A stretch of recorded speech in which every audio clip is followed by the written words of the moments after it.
Womp, womp, womp, womp. Not exactly streaming just yet.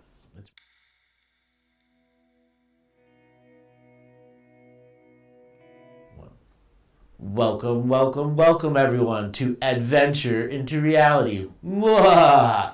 We have just finished our Living the Mystical Life Daily live event. Today I will be joined by a number of people who were at our event this past October 5th through the 8th.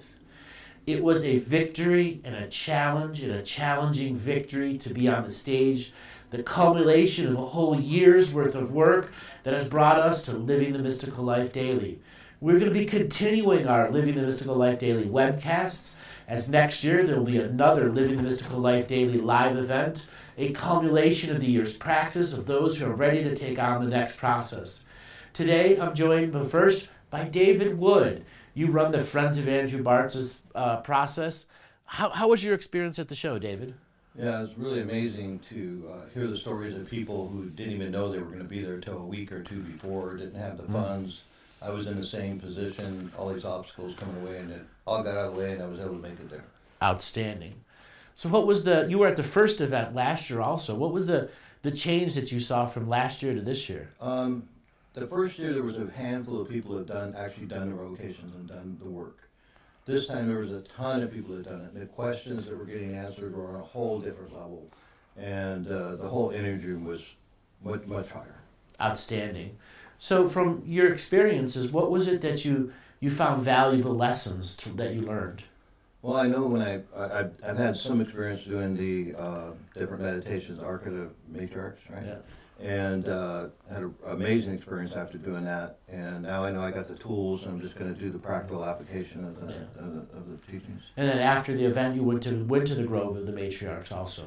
That was amazing. I usually take pictures on my camera. Everybody knows me. I got all these pictures, and I was seeing all these dragon energy everywhere, and I'm like, it was kind of funny I left my camera. But yeah, it was really powerful walking through there. Really amazing. Yeah, very good, very good. Very grounded. So what were some of the other things that you got to experience from the live event? It was 4 full days, the amount of people that were there from other countries. Yeah, it was amazing to have people come up to me and share some of the experiences of how that everything has shifted and everything's changed. They're having mystical experiences right in the room that they don't even know how to explain. Outstanding, outstanding. So anything else that you want to say to the people out there about what it's like coming to a live event? The biggest thing I noticed talking to all the people and having them come up to me is there's people totally different areas of the world, different belief systems, and they come together and it's like they're meeting their soul family. There's people I made friends from the first event that I'm still friends with now, and tons more people at this event. It's like a soul family reunion. You actually meet those people that get you, that you can share your story with and they can relate to. That's very, very cool. David, thank you. We're going to move on. Sean? Okay. Now, if we don't know who this is the infamous Sean Bond. Welcome. Thank you for coming on the show. Coming on the show, exactly. Sean also does his own podcast, and he has come on my podcast. We just did a weather episode, doing some crazy-ass conversations. Sean, well, what do you want to tell people? You were at the first event also. What was the difference between the first event and the second event for you? Huge, huge, huge. I mean, the first event was amazing, and it got me, like, so ready and, like level up like crazy, all these different teachings, and then I came in, like, super ready. I projected healings forward to the future, got everything integrated so I could take in as much information as possible. Last time it was a little bit hard because there was so much coming at me all at once, just wave. And this time I got, like, more into it, and I just needed a little bit of notes, and then bam, I learned all these different new skill sets, so I appreciate that, so thank you. Yeah. And it just clicked. And then I connected with people. I had amazing experience with people. Usually I like go into places and then I get really empathic overwhelmed and I have to, like, go into myself. But this time, like, everyone's, like, holding up their stuff, and then we could just, like, chill, and if anyone had a problem, everyone's got their back. So it was really cool. Everyone was nice. Had beautiful conversations. Everyone bringing their own pieces in the puzzle coming in, and it was just a really big experience that reverberated into the future that will affect, I mean, every version of himself on the planet, off planet, and even more so. And then, Exactly. Yeah. And then the strike, woof, That was big. Let's talk about the consciousness strike. What has been your experience with using it? Oh man, I've been monitoring it. I've been taking numbers and names of all the beings it's affected by. Like how you said it's mostly affecting off-planet because of all the interactions. But if you say one to yourself, it kind of connects to all versions of yourself and spreads like a love virus because it's a good way to describe it. Yeah. And then their soul family, and then every untanglement through that, and it just effortless and keeps going. It's really great. It's super powerful. So it's like, what is it? A jackhammer? Yeah, like a jackhammer instead of a surgery. It's a surgery. Yeah. So at the end of the event, I had everyone come up and read one page at a time for the consciousness strike. And as I knew I was going to do that from the very beginning, but as I heard each person's voice unfold and each person got to say something, it's brought so much power to the room. What were you experiencing during that? I was picking up all the information from the bravado and heart space of each person, projecting their voice and it ringing off of everyone that was hearing it. And as they were subconsciously repeating it to themselves as the person said it, it just made everything very fast and upwell of energy that was just building and building and building, and it was a great timing to right after that have the big dance thing and then get all that energy directed, and that was when I saw the big booms of anything that was suppressing them and holding them back were oh shit. Yeah, exactly. Just the energy is being lifted off from the room. And it's a culmination of a 4-day event, so the amount of teachings that you had to get into, all pack into those 4 days was like a boot camp of high frequency, high vibration. Yeah, and you don't want to go to sleep because there's all these people to talk to afterwards. Yeah. And hang out, and it's oh, how much sleep do we get? Oh, 6 hours. Oh, let's get to bed. I think next year we're not going to start at 10 a.m. We're not going to start to 4 p.m. and go to 1 a.m. Well, either way, man, it's the full day. Everyone was willing to stay as long as possible to get as much information because get that opportunity. Yeah, and then we had 2 extra scenes both on Friday night and Saturday night, where for those who are at the live event and by the live event video, you'll be able to see some of the excess footage where I had one of my guests, Ben Rode of the Rode Institute, put me actually into hypnosis state. And we took questions from the audience that were written down, and we had an amazing experience. What did you think of that? I liked it. I liked hearing about everyone's experience. Every time I would ask them where are you from? What's going on? How did you get here? And then they just list things that I felt so resonant with that I had in my own experiences. And it brought up memories, and even memories from other lives, because I do that bleed over past lives, all that stuff. So. Woo! Exactly. It's coming in. And then we got introduced to Bob. Can you hand me Bob? Yes. So before we introduce Bob officially, Bob, you have been introduced. Yes. Bob came out of nowhere, and there was a interesting conversation I had with Sean afterwards from that Saturday night where Bob stumped the crowd. You care to share the story? Yeah, Bob coming in with spiritual contracts to be a very powerful comedian plant that emanates jokes, inspires people, and he is good at telling jokes. He's good at plant jokes mostly, but he's getting into light worker jokes, and that was where we were going into. That's fun. I had put a $20 bill on Bob here, and there was a challenge to the audience: who could tell a better joke, a light worker joke, than Bob? And at the end of the evening, you're I can't sleep. Yeah. I must beat the plant. Yeah, there was a lot of distractions. I was trying to tune into ways to form multidimensional jokes. Mm-hmm. I was this is a good skill set. And tuning into the setup for it really easily and well, but the punchline is translation, that's not funny.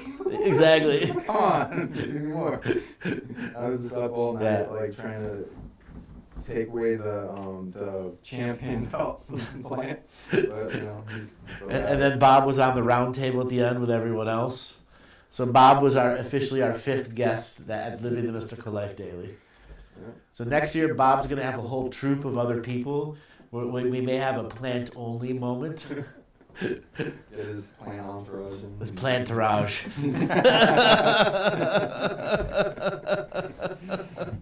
His plantourage. So anything else you'd like to add? What's some of your personal experiences? Amazing healings that would take years off the work I needed to do to like in a easy way that I could say out loud to myself and know if it's happening or not and feel it deeply. And even if I don't have the biofeedback device, which I do, and I'm like checking, it's like, oh wow, it is working. Like, Yeah. and then it works better than it's like this stuff has like saved my life. So like I've been like overwhelmed to near death, and so thank you so much for that. You're welcome. For bringing this out to the world and keeping it going like a locomotive hurricane that keeps growing and sucking up all the the little TV show that could. All the other TV shows like, oh man, we gotta. I think we should do something like that. Exactly. So, what was your big thing for you mystically that happened from the event? I was going into meditations like during one of your when you're being brought down and stuff, and I had like a because I like learned how to experience 2 visualizations at once. And I was going into becoming one with Source and going into the dream weave. At the same time, I was getting a visualization. One of the bigger ones was that teaching that how to wrestle. Oh, well, not really. It's like get rid of the tug of war in your heart to the parasympathetic, sympathetic, and the vagus nerve and the other light body interact. All the things that keep you from going into the visualizations and the journeying of the self. And have them come to you effortlessly in like an ink block test of light that formulates in your mind and it comes into being and you just like follow and go into stream it. That it leads to passive discovery. Yeah. And that was coming out more and easier, and I made that easier into my understanding. And since then I've been getting easier and easier journeys and visualizations even while just walking around. Yeah.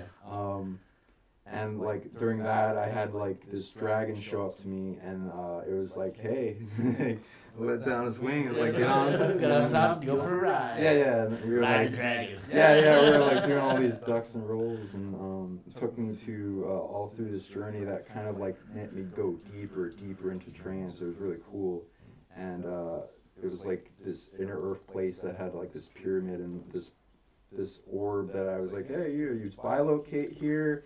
Just touch it for about 3 weeks, and it's like, get a chair. No. Get a chair. Don't stand, hold on. Yeah, and then it'll integrate like more streams of knowingness so that it comes out fuller and it's easier for you to express yourself, know more, and what you're accessing in like superluminal thought. Yeah. So one of the core teachings that you do when you're going in a 4-day event is learning how to have more than one visualization go at once. And one of the teachings that I do is there are chess masters, grandmasters of chess, who will blindfold themselves and play against 10 other players all at the same time. Each having, a finite amount of moves, but I'm only asking you to hold 3 visions at most, as opposed to 3,000 visions at once. And yes, the human mind can do that, and there's proven over and over and over again. This is all about pattern recognition. When you can engage 2 forms of visualization, the fetus and the heart, and then the beginning of the journey, you're maintaining the fetus and the heart, and then your mind allows you to journey, such as Sean was going. You have a grounded, bonded envisionment moment that means something to you, that then begins to have characters who are your guides and guardians, and not mind filling in blanks. When you are monofocused, the mind is also monofocused. When you allow 2, 3, or 4 sets of visions, A vision can be golden light coming to you, fetus in the womb, purple energy coming into your crown. That's 3. And then the vision of walking forward. That's 4. Those are simple techniques that can take a long time to master if you don't allow the fullness of your creativity and the joy that's behind it. Sean, you get a lot of joy out of doing the work. Absolutely. I don't want to do anything else. It like brings me so much satisfaction. Yeah. I do what my higher self is meant to do. I heal people. I help the world. I bring these teachings that have been erased mostly from history, like you all the time. It's my passion. I love it. I love creating operating system. I love Psyox. I love reading memory, the DNA technology. It's so much to it. Esoteric anatomy. I love when you go into that and the secret order. So much. See, for people out there that, what Sean was like, what's he talking about? Yeah, there are times that I go, beyond what, people are ready for. Like last night at the fire, we were doing some healing, and I was showing you how to read the freshest of the DNA strands of the hair, and then compare it to the DNA strands that come out of the atlas and the axis, and the difference between the two. And you're like, oh my God! If you had to share people with what you were experiencing with that. Sure. I was finding out about something that I looked into superficially back when I was getting a large amount of attack, which were like streams of incursive energy to imprint self-defeating programs on the body, the system, the light body, or the timeline to change the timeline of a person in manifestation of their existence, such as you manifest this knee pain and it like goes into something arthritis or back pain, change your stance, your visualization process is shut down, dreams don't work, whatever they're targeting, and be able to look in that in an easy process, such as a book, and open up and compare, contrast, and see what's going on there that's shady, and what is the original blueprint, and then how to make an operating system to get rid of what is not needed to be there, that's an incursion. And then since then I took off with that, and I've been doing it now, and it's just like a purging process. It's very visceral too. You feel it it leaving, and Timeline parasites. Yeah. And like pieces of a clown cloth that never end. Yeah, like, or the tapeworm or whatever, negative visualization. And it's just like crazy because like how advanced it gets, because like they'll take your energy to camouflage themselves or keep you distracted in some other way to keep from getting to the root of the problem, which is exactly understanding. And now during the event, there are times that I up the information level because I'm constantly raising frequencies. Day 1, I said I'm gonna cook you in the oven. Day 2, I said I'm gonna broil you. Day 3, I said, all right, we're bringing the next level. What was it like for you when I kept raising the frequencies? I felt it. I felt other people reacting too. There are people crying. There are people laughing out of nowhere, and it was like empathically, it was a lot more going on. People were getting rid of traumas that they've held on to their entire life, and it just like upwelled, and then the pressure off their heart went away, and they felt lighter, and they felt more okay with coming out of their shell and talking more with people. Like some were in the hermit and coming forward. I want to hear Andrew, and I want to get the information. Yeah. Oh, there's all these people here too, like me. I'm like, yay, I'm not alone. Exactly. Yay, I'm not alone. That's that soul family reunion. All right, let's take our first caller. That is Robert in the background. Robert is not related to Bob. I'm not related to Bob. What about Bob? And Bob will take questions too. So I lost the flower part. First caller is Kazimi Chantrus. Kazimi, you name and where are you calling from today?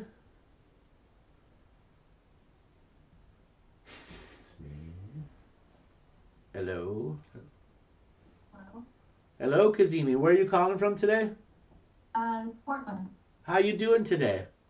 I'm doing great. How are you guys doing? Doing outstanding. We just had our Living the Mystical Life Daily live webcast. What questions do you want to talk about today? Well, there was a meditation that we did that had to do with the whales. Oh yes. When you played the sounds of them underwater and things. Yep. And I had a really interesting experience, but I didn't get a chance to ask the question. And I was wondering if I could now, please. Sure. Let me just state the context. So inside the Living the Mystical Life Daily course, there is one teaching that is about whales, and it goes super, super in depth. And part of the experience is each person read it to another person, or they had a small group of people where they'd each read one page. And over our overhead PAs and speakers, I had Robert blaring a song line that was just whale songs and nothing else. And that was the context in which she's going to relate her experience. So go ahead and what did you experience? Well, I was with the whales. I wasn't necessarily swimming with them, but I was there with them in the ocean. And all I wanted to do was, they felt like my children, and I just wanted to scoop them up and take them home. Mm-hmm. And it became very emotional for me. I don't have a hard time crying, but I do have a hard time crying in front of other people, and that's childhood stuff that I've already dealt with. Uh-huh. But it was very, I felt like Mother Earth in a sense, just wanting to take her children home. Yeah. So I was wondering if you could help me with that a little bit. Well, there's an ancient soul inside you that has, let's just say, understood the nature of incarnations. And when you heard that whale song, combined with the reading out of that the whale part of the teachings, it connected you to the higher self that looks at thousands of lifetimes. And those songs have been repeated generation after generation after generation, from the same whale pod to the same whale pod to the same whale pod to the next generations of whales. And what you were experiencing was the calling of the whales to wake you up to that experience. Literally to wake you up for that experience. Because you have been a whale in the ocean and heard that exact same song line long, long, long time ago. And it triggered you to see the greatness within.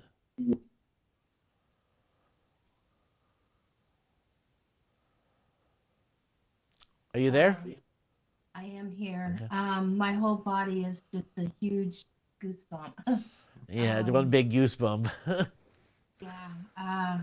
Thank you, Andrew. You're welcome. I want to thank everybody. It was a very awesome experience. To be in the presence of so many different people, and it was great. And I am so glad that the universe was blessing me with being able to attend. Thank you very much. Thank you. What other experiences did you have from the live event? I was experiencing a lot of irritability and anger that I didn't understand because I don't think it was mine. Uh-huh. I'm very sensitive, so I was having a hard time shielding out a little bit. I had to bring my energy in a lot because when I first got there, it was very out there. And everybody was extremely kind and very attentive, which was very unusual for me. So that was a little difficult for me personally to handle. But I also, you were talking about 3 visions or something going on at once. Yeah. I was having 4, so I was having a hard time keeping up, and I didn't know what it was. And I am a person who asks a lot of questions, and I have really good discernment. Uh-huh. So it was I was trying to figure everything out at once, and it became a little bit of overwhelming. But it wasn't so overwhelming that I would never come back, or I would not continue with the teachings, or meeting other people through all of it. Wonderful, It wonderful. that much of an incredible experience that I really did like it. Thank you And so Bob much. was awesome. Yeah. So what was your experience at the end when when everyone was doing the But consciousness it strike? wasn't. I actually wasn't present then. There were some other things that were going on that I was having to deal with personally, Uh-huh. and so I didn't get the last day. I Ah, was okay. there until Saturday evening after the documentary, the filming. Yeah. So what did you think of that?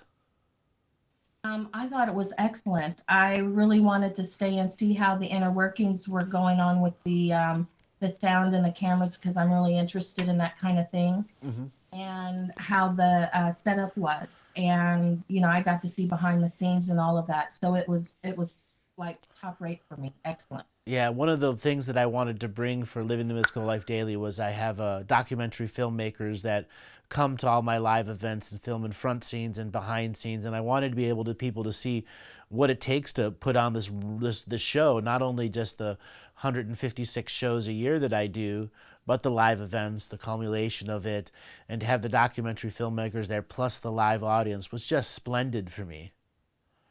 Yeah, it was. I really enjoyed it. I'm very detail oriented, so to see the inner workings and everything was great. And then plus the people who were working the event with the audio and the cameras and so on and so forth, all of them were like super nice.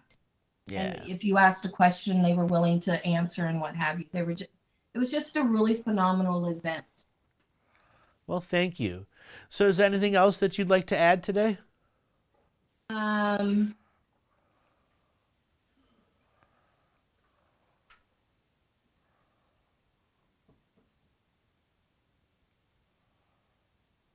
I don't really think so. I think that the question that was really weighing on my mind or wanting to understand was the understanding of the whales, and some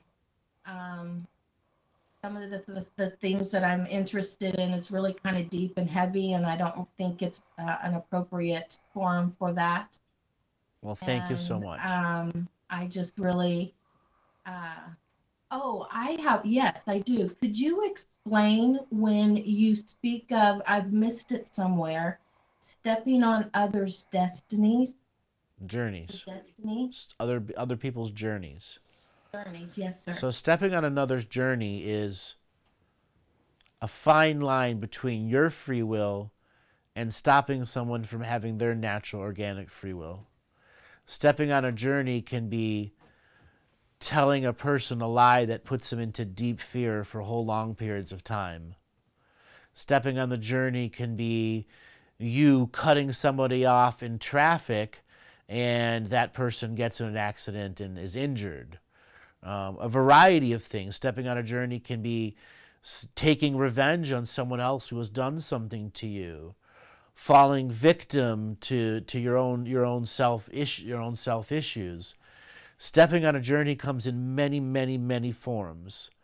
But where stepping on your journey gets very intricate in its understanding is when you are an aware and awake being, continuing aware and awake processes, you have far more knowledge and awareness than everyone else, and you can step on another person's journey very easily. Now, when I was on stage, I would say at any given moment I've probably killed 5,000 or 10,000 dust mites on the stage carpet. Am I going to have a spiritual court of equity and a ceremony for each one? No. I already know that every day that happens. Am I stepping on the dust mites' journey? No, they're dust mites. They knew they could be stepped on. And another example is a politician who is stepping on the journeys of others by creating rules and laws that infringe upon their spiritual and natural rights. When you're an awake and aware person, your awareness and your responsibility to your awareness determines how you can see stepping on a journey of another that creates a karma or a dharma or some kind of debt between you and something else. That's stepping on another's journey. I understand. Yeah. All right, thank you so much for calling. We're going to move on to the next caller. Thank you. Aloha. Aloha. Okay, next caller is Anita. Anita, are you there? Yes, hello. How are you doing today? Where are you calling from? I'm calling from Bangladesh. Ah, that's a long ways away. So what kind of questions do you have for today?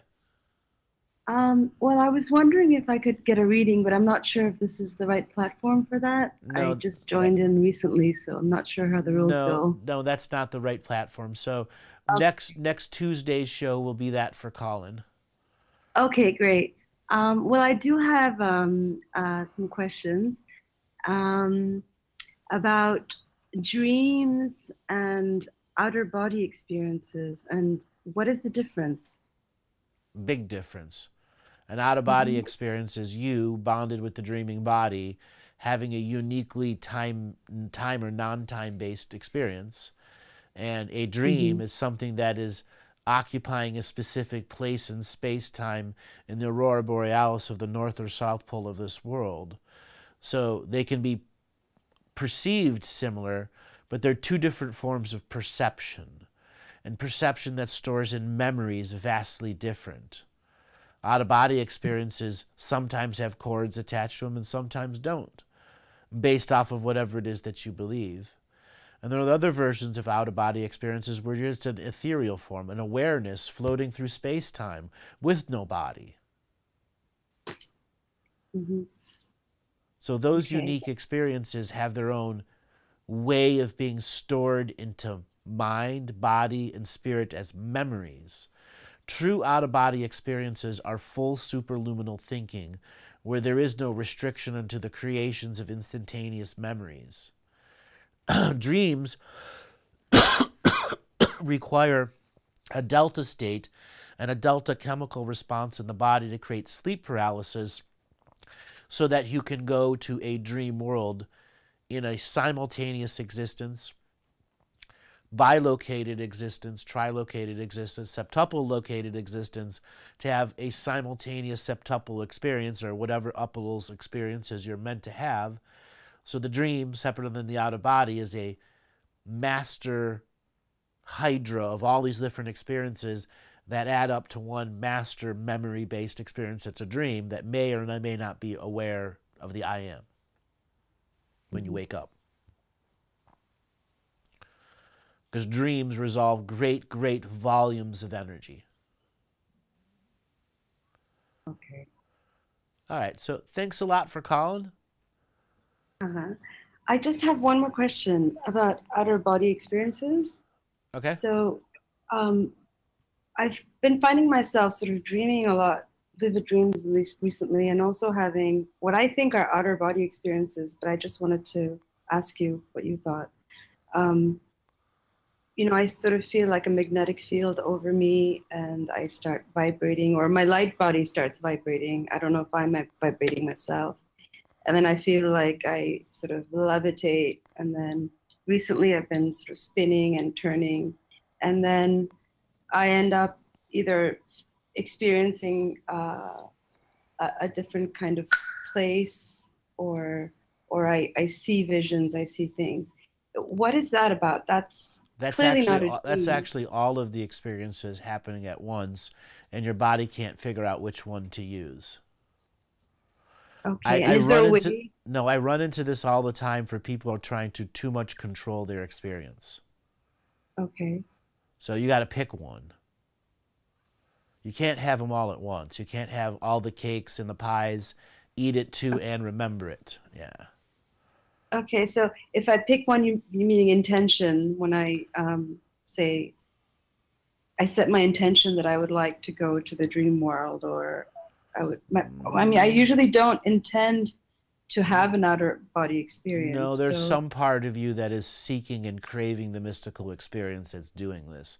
There is a program inside of you that's creating the soup for this. an excited soup. Okay, so is that a bad thing or a good thing? It's both. It's Okay. both. It's a good thing because it's driving your hologram forward to experience. The bad part is you're a chef with too many pots and pans. Eventually, you're going to grab onto a pot or a pan that's got a hot handle and it's going to burn you, or you're going to grab a pot and a pan that hasn't been washed yet and start cooking with it again. You're doing you're juggling too many balls and spinning too many plates. Okay. So how often are you trying to meditate and help yourself each day? Are you like really into it? I meditate every day. Yes. I try to at least. How long at a time? At least an hour. But I also do some healing work. So I end up, even if I'm not meditating, I end up in a meditative state. At least, maybe 2 or 3 times a week, just during those sessions. Part of you is craving to have more and more and more mystical experiences. Yes. Craving. And you got to figure out how to feed that craving without, grabbing the hot end of the pot. Okay? So intention is one thing. Yes, choose to use dream world. I want to have a dream first versus I want an out-of-body experience. First thing I say is let go of out-of-body experience as a need right now. It costs way too much energy on you. It could take you in your current state a year to build up enough energy to have one out-of-body experience that has one little tiny superluminal memory to it. Tiny. It may be the great fuel for the next year or two, but literally you'll burn yourself out. So many people demand, I want my out-of-body experience. And I'm like, it's not an instant gratification experience. You can't just slam, bam, thank you, ma'am, and have an out-of-body experience. So why don't you look at astral projection? That's a much easier investment of energy. And what is astral projection? You're projecting your thoughts, your concepts to observe a place in space-time. So what I like to do is go and leave crystals or objects in forests that I regularly walk. And when I go back to my place of power, I begin to astrally project back to where those crystals are. And I stand 5, 10 feet away and I look. And I look night or day. And that's my goal. If I have, 20 crystals spread around the next, 200 miles around my house, that's my grid that I go and look. Security grid. Yeah, it's my security grid. And then I have my grids outside my house. Let's say I'm in my bed and I want to go to the end of my driveway. I can.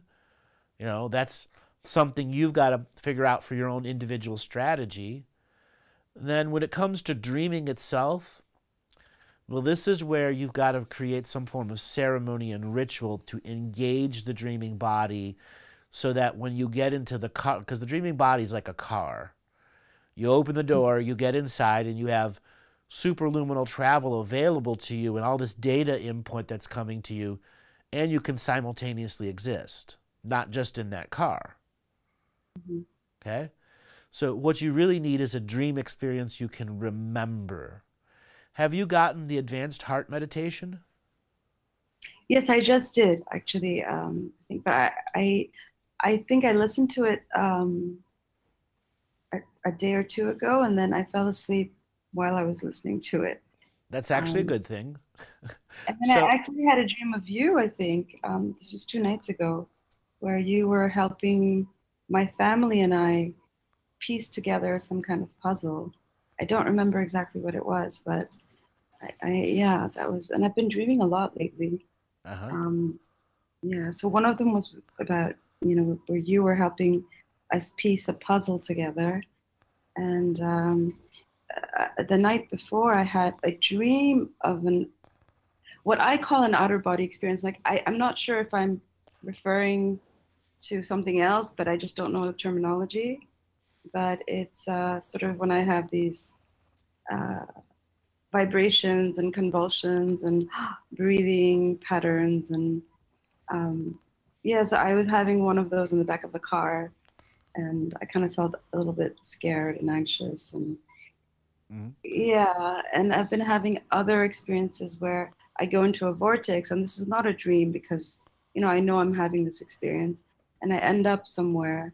And usually, in the past, it's been in very beautiful experiences and very blissful places. And lately, I've been sort of ending up in these sort of dark places. And I'm just wondering what happened, or what it is that I'm, Too many pots. Grabbed a dirty So- pot. You grabbed a dirty pot, like I was describing before. You're a chef with all these pots and pans, and Yeah. you grabbed a pan that was dirty and began an experience that was light that began dark, that then turned into dark. Okay, so does that have to do with being in the astral plane? Or, I mean, You're not I'm- even ready to understand the difference between the two. yeah, no, see, that's what I'm trying to understand. Where am I going? Why am I going? But the goal is, why are you projecting yourself there? I don't even know that I am. This is what I was saying before. You are, and you don't even realize it. Because something's going on in your life that's driving you to have these experiences. Right. Okay? You got to take command of the life here. Okay? If you don't take command of this expression, it's going to continue to run and run and run you until you're run ragged and you're unable to do anything at all. So my real advice here is to stop a significant portion of the spiritual practices and switch to something else for a couple weeks. Okay. And would the revocations also help? Yes, the revocations will help, as well as using the heart meditation to take command of the reality, because you can imprint into the very marrow of your bones and the blood that is produced every 56 days, deep grounding, deep rejuvenation, deep dream worlds that heal and nurture you, a rejection of the negatives, so you can calibrate yourself to this version of space-time. Yes. Okay? And then the Sanctuary of All Souls, you should also get that. Probably the third or the fourth email after you sign up for Living the Mystical Life Daily. Okay. That will be the other one that you want to do. And those are the types of visualization journeys you should do.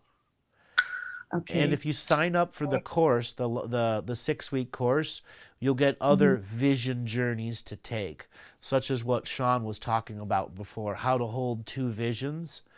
So you naturally have those abilities, and your body and your spirit knows it, and there's something inside you that's driving forward to get this experience now, now, now, now. But that's still an instant gratification program in you. And you don't even know where it is in your body. No. But I really think if you searched, you would realize it came from your parents. All of your instant gratification programs came from your parents, how they gratified themselves, how they viewed spirituality or didn't view spirituality. Interesting. All right, darling, I must move on. Thank you so much for calling in. Thank you very much. Right. Do we have Pleasure. Ryan here? Yes. All right. Let me bring Ryan in. There he is, live from the movie set. Hello. Hello. Great Thank to you. see you. All right, everyone. This is Ryan. He was at Living the Mystical Life Daily live event. So what's something you'd like to share? Well, not only the people, but just the whole experience of this event is something I've never experienced. Yeah. The Union and Communion Consciousness Strike, it seemed to, this was an apex of the teaching. This was where people come together and do it. And then you teach about maintaining it day to day. And you speak about the 8th color and the 4th option. Like there's positive, negative, neutral, and then there's a 4th option. A 4th option. And a 5th, and a 6th, and a 7th, when we begin to perceive it. And I was just thinking on the way over here, no one's really manifested the 8th color reality or the 4th option, but this event and the actual Union and Communion Consciousness Strike, creating the bubble of that, with the other little bubbles of each person being the center point of that Union and Communion Consciousness Strike, where you're cutting off all DNA port relations with Everything. Yeah, so that means contrast control for expansion, like positive, negative, good, and bad, positive, negative, neutral, those three choices, this is something totally new. It's the way to perceive the eighth color through all perception, because the whole consciousness strike itself takes all the teachings that are in Living the Mystical Life Daily, all the meditation teachings, and then puts it into a 19-page pattern recognition system for you, which is your ignition to spiritual locomotion. Yes. So what were some of your unique experiences at the event? There was a lot of off-the-bat synchronicities would happen of whatever mindset you were in, you would see. But I noticed the raising of the vibration whenever you're like, okay, I'm gonna go ahead and crank it up a little bit. And it was like cranking my heart, which was the connection to the whole room and everyone in there.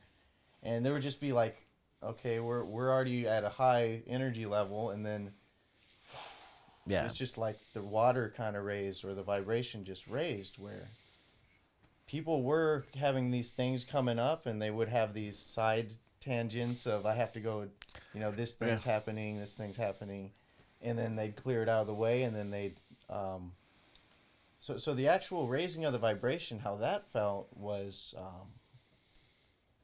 seems like I was closer to the Akashic understanding, the sacred neutral, without being so torn to go back to some programs of duality or dualism, any self-sabotage programs. I was able to raise myself to see above them. You were at the first year's event, and you've been practicing for quite some time. So raising your internal frequency, you understand that was the core to those teachings, so that you can perceive the data coming in. Exactly, because that stuff's coming at all times. Yeah. But if we're at that low state, then you can't see it. It's going to be just there. I'm identifying with this. I don't know how to raise my vibration. I don't do the due diligence of practice and creating that bubble and manifesting more. Yeah, and until you do. And what you're offering is that name it to claim it. This is how you do it. You're going to do it. There's a choice to not do it. There's a choice of, you can put this much in, you can put this much in, and you will get back what you put into it. Yeah. Yeah, the AAA sticker. You could get a AAA sticker.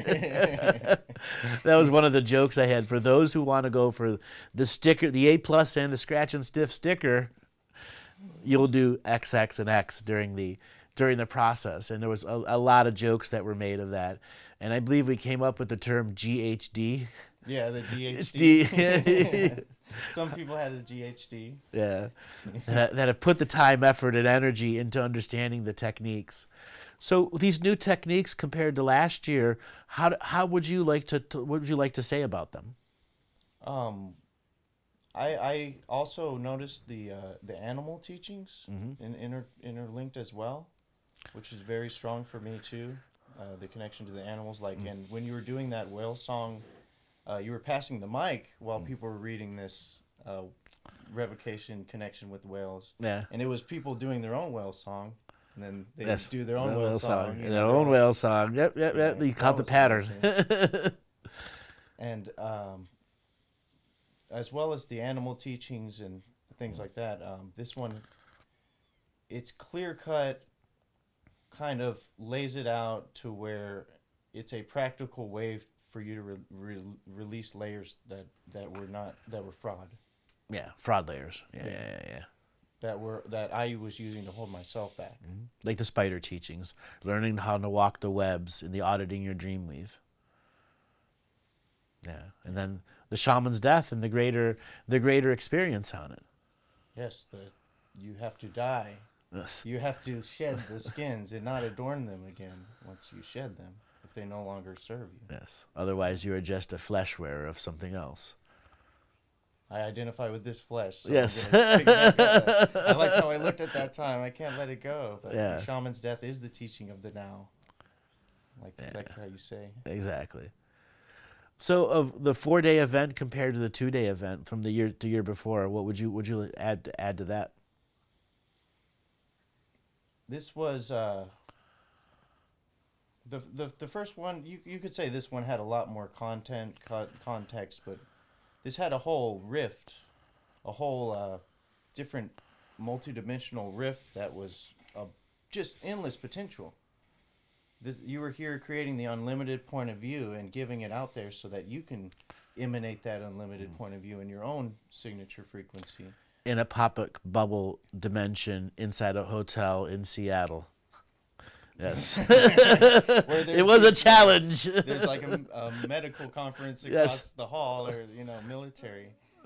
And last year it was more of the time of then as well. That was even before you even wrote the consciousness strike. Yep.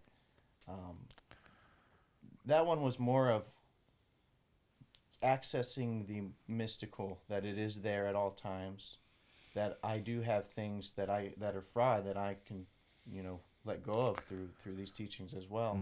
Like the dream world clearing. Yes. That one's huge for everyone when you realize the foundational experiences you're changing in yourself. Yeah, some people dream and they think that it's a dream and that they're not traveling and that this is separate from my reality. And then last year you also had the advanced heart meditation, which was amazing. I did that with the person I roomed with, and we had a very intense clearing she had with herself and releasing physical mucus, from doing the heart meditation. And it was connected to her parents as well. When you have those visceral actions coming forth, you know the healing is coming out at the deepest of layers. It's like name it to claim it with literally throwing it up. Throwing it up, exactly. Vomit to claim it. That's ayahuasca. and I liked also the lightheartedness through the whole way, and the jokes as well, because it's so important. If you're wanting to neutralize polarity, then humor is that the great neutralizer that's built into the reality. Literally built into the reality. There isn't anything you can beat in this reality with a good joke. Thus, why Bob made a manifestation. What was your experience with Bob? I came in not at the time. He was already out there on stage. He was already center stage when I came in, and I was just impressed by his energy. I was caught off guard that you brought him out and you were doing the joke. And Light worker jokes, yep. Yeah, there were some bad ones. And no one got Bob's $20 because he had the best joke. I thought that was great as well. But it seemed like a well thought out plan of when to raise the vibration, lower the vibration. When to use comedy to change everything, mix up the deck. We've all had those games of Uno where you play over and over and over again, and the deck doesn't get mixed enough. You're like, hey, I know this pattern. Yeah, so you also you knew when to shuffle the deck, and I loved the speakers also. That was a great add-in. Yeah, let's talk about the speakers. Which ones would you really like? Albert Mulligan, he's a great guy. I mean, I've got to speak with him later too. He's really smart, but he comes at it from a totally different setting and angle. He came at it and he was working with Chevron, some oil company. He's on the other end of this spectrum, and then he's now working with stones and pretty much the opposite end of the spectrum. And you also had Jin and Ben, and they're saying you could turn a curse into a blessing. Blessing and a curse. Every blessing's a curse. Every curse is a blessing. Yeah. Exactly, and that was Albert. That was his story. He did the same thing, and he came at it from that way, and he's learned so much from that angle, and then he flips it to do what he wants to do now, and stand for what he wants to do now, emanate what he wants now, which is you learn a lot of things if you're working in an oil company. Yes. And then I also liked Robert Kindle and as an incorporation with the villain. Yes. No one wants to be the villain, but the villain, they're It's the necessary. ones who are making all the changes. If there's just a victim and a villain, the villain's the hero. Exactly. Without the villain, it's a boring ass life. Batman would do nothing. He would just be driving around in his awesome car, kind of like Dave.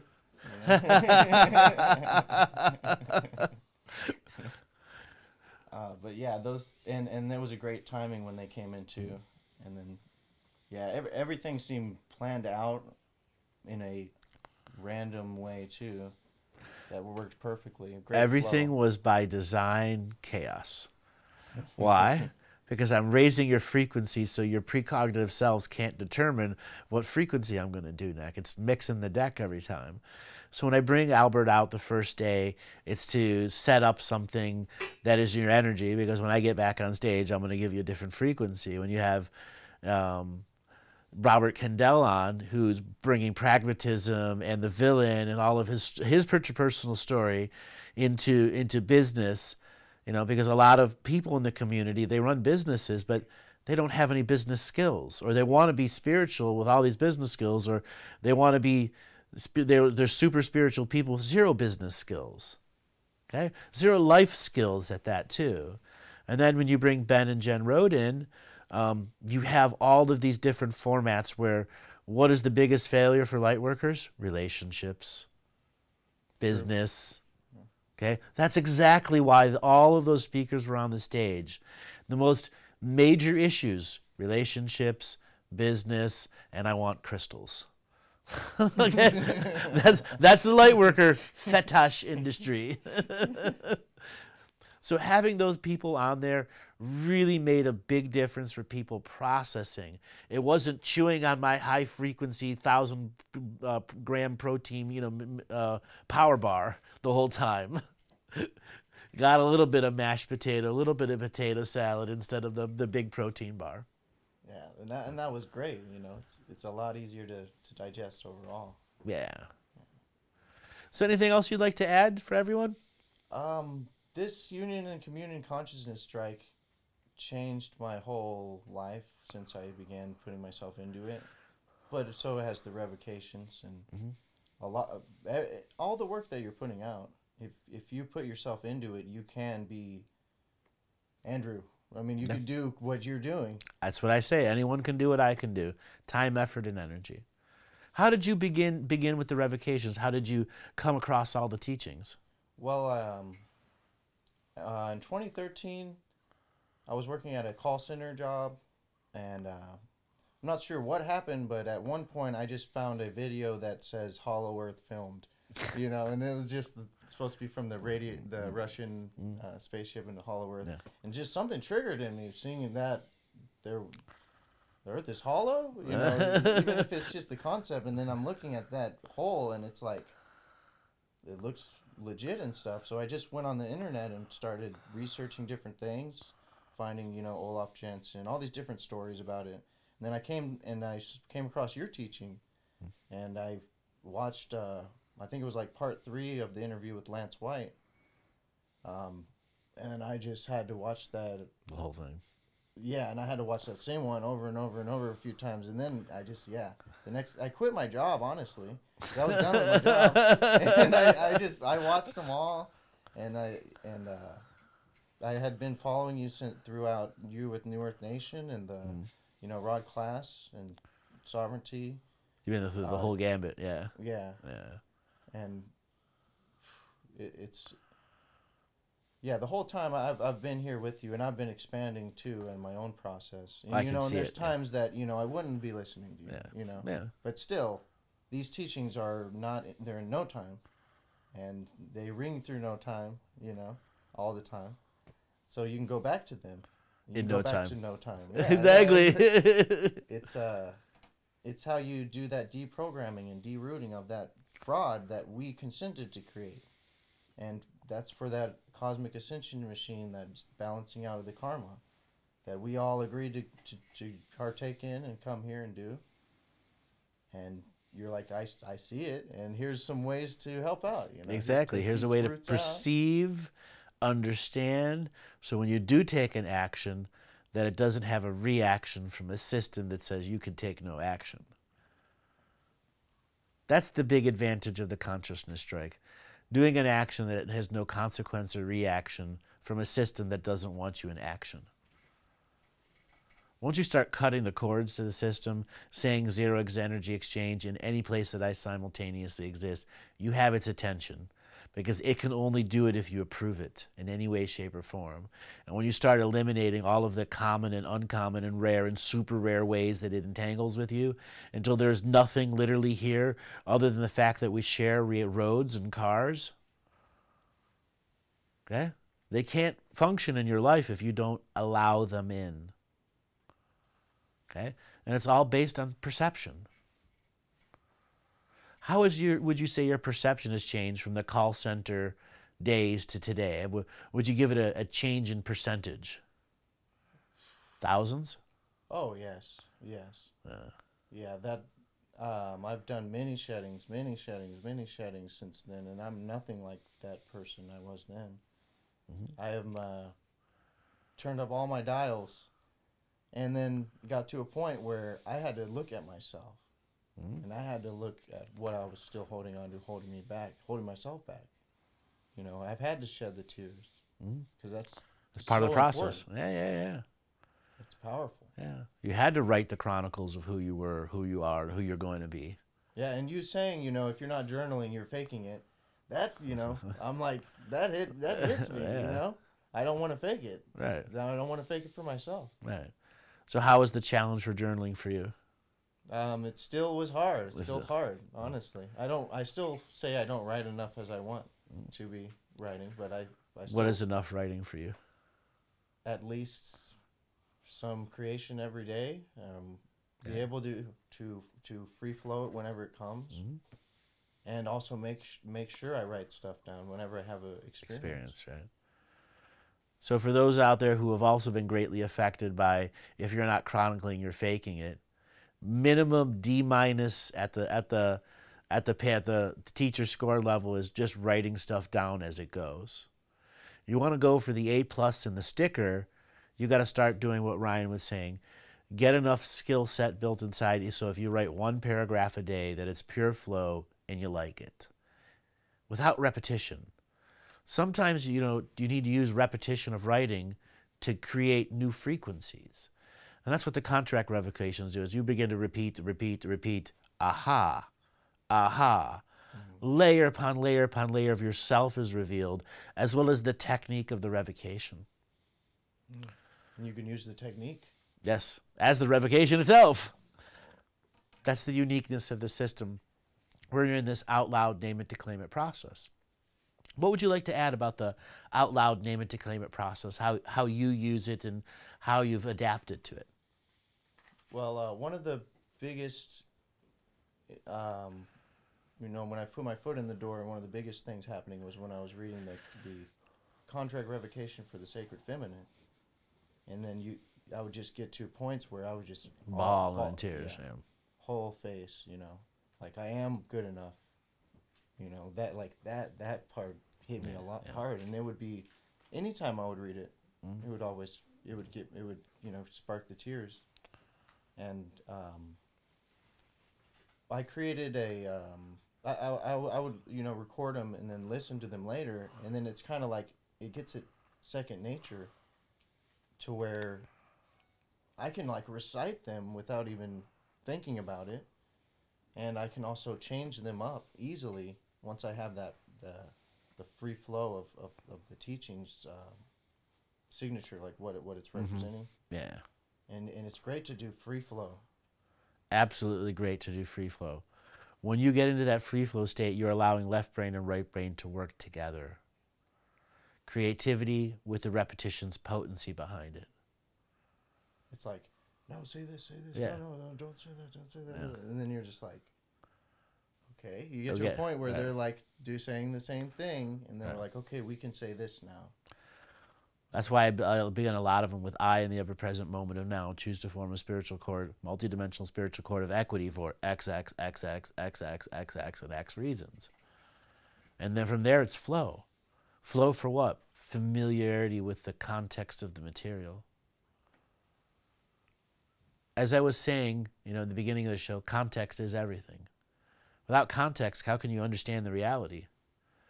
Your mind will just fill in the blanks over and over and over again, and it'll use theory and supposition with no proof behind it. It's the set and setting for Yeah. for it. And then after a while, placebo takes over, and you begin to get lost to your own truths that are falsities that you believe are true. And it may take a decade or a century for you to learn false concepts that you supported. Purely placebo. Purely placebo. And that's what a lot of life review is about. I have been a part of so many life reviews, you know, from readings and sessions and people passing on when I was working with the hospice.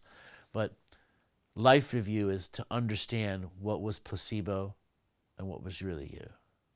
And when the placebo was working with you, those are the great moments of manifestation, where you learn how to ride the placebo dragon, okay, to make your manifestation.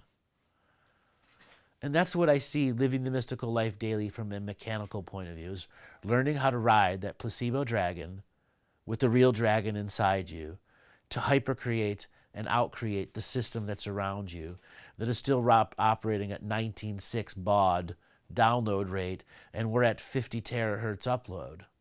Okay? We're that fast and that potent of being, and this system down there has just got us trapped in an infrastructure of distraction, a global infrastructure. Yeah. How have you been dealing with distraction itself? I have fine-tuned a skill to focus and enjoy the thing I'm focusing on. I could look at a rock, and use that to, whenever I'm full of these things that I don't want to be distracted with. I could just go have a walk, go find a rock, go follow my wherever I'm led to. This time is dedicated to dissolve the distraction, so that when I come back, they're not going to be so loud, and maybe they won't even be there because I've dedicated time. Also, I have a lightheartedness to me at all the time. So distractions can't be that serious.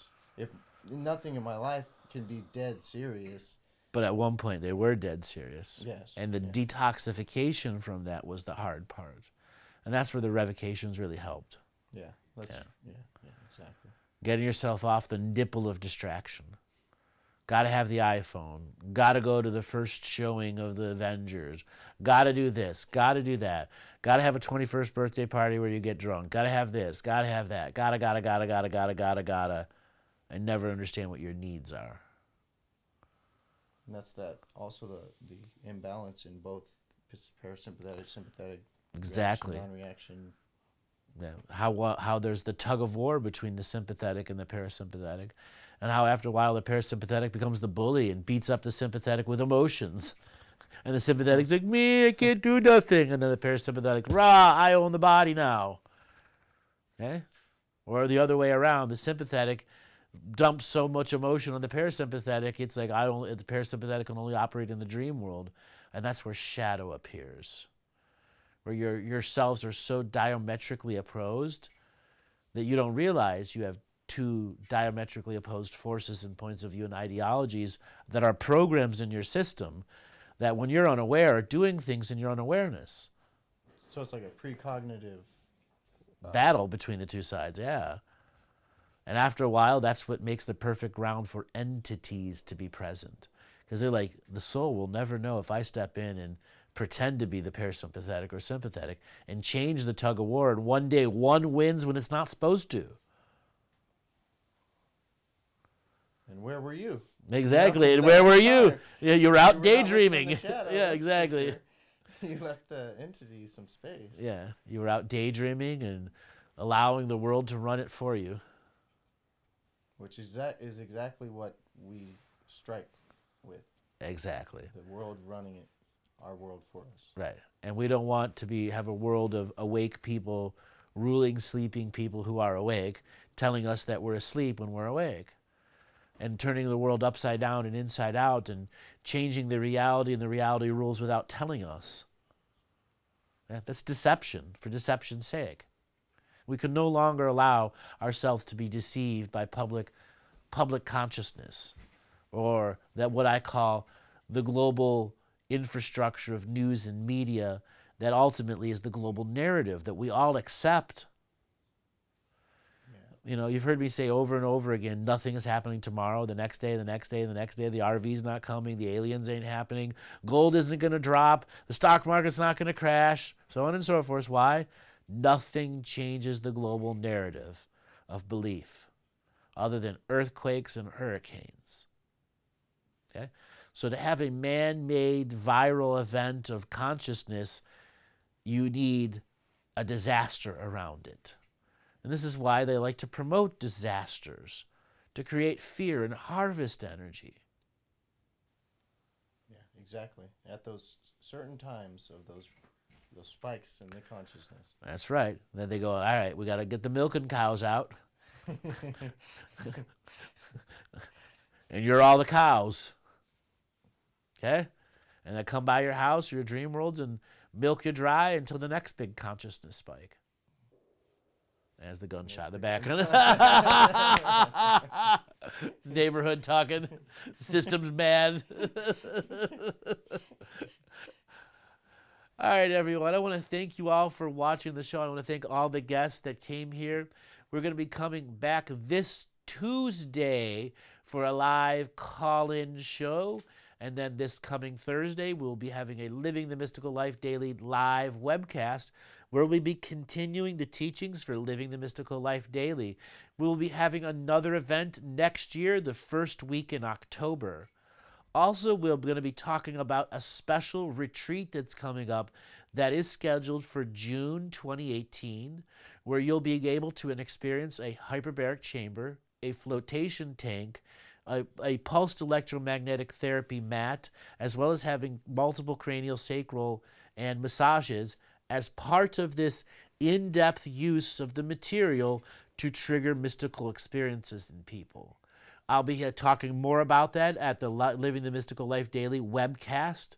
So if you haven't signed up, go to the web page, andrewbartzis.com, and in the middle of the page, you'll see a button that says, sign up for the Living the Mystical Life Daily webcast series.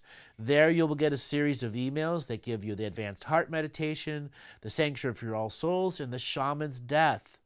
Go ahead and download those and begin to practice those. You too, next year, could come to the live event.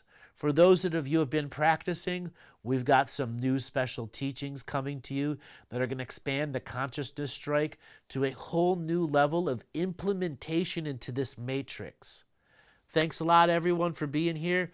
We'll catch you this coming Tuesday, 7 to 9 Pacific.